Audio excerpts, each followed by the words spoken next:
So today I'm going to demonstrate how applying a small weight to the top of a child's head makes a difference to the posture in the spine.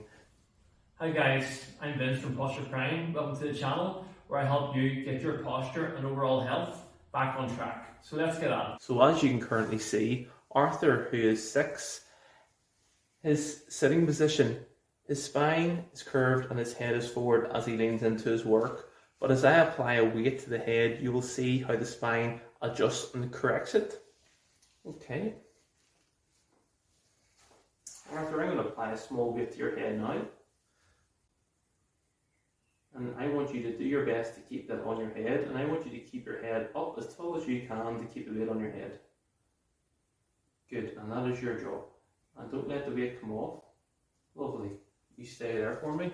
So as you can see, how the whole spine is completely shifted as he keeps weight on his head. So this is the first time Arthur's had it on his head. So it will take a time for him to build up the muscles in the back of his neck. But that'll help to keep his spine strong. And those small adjustments that he's making at the moment there is building up the muscles in his spine and his neck to support that there. Good boy, Arthur. So I will take this off. And as I take that off, you can see how it's even readjusted his spine. He gets to know where straight is. So that's exactly where he wanted. So every time he's pulled up, as I take the weight off his head will start to rise because the weight's come off it. And then all the spine readjusting. You feel the difference there, Arthur? Good boy.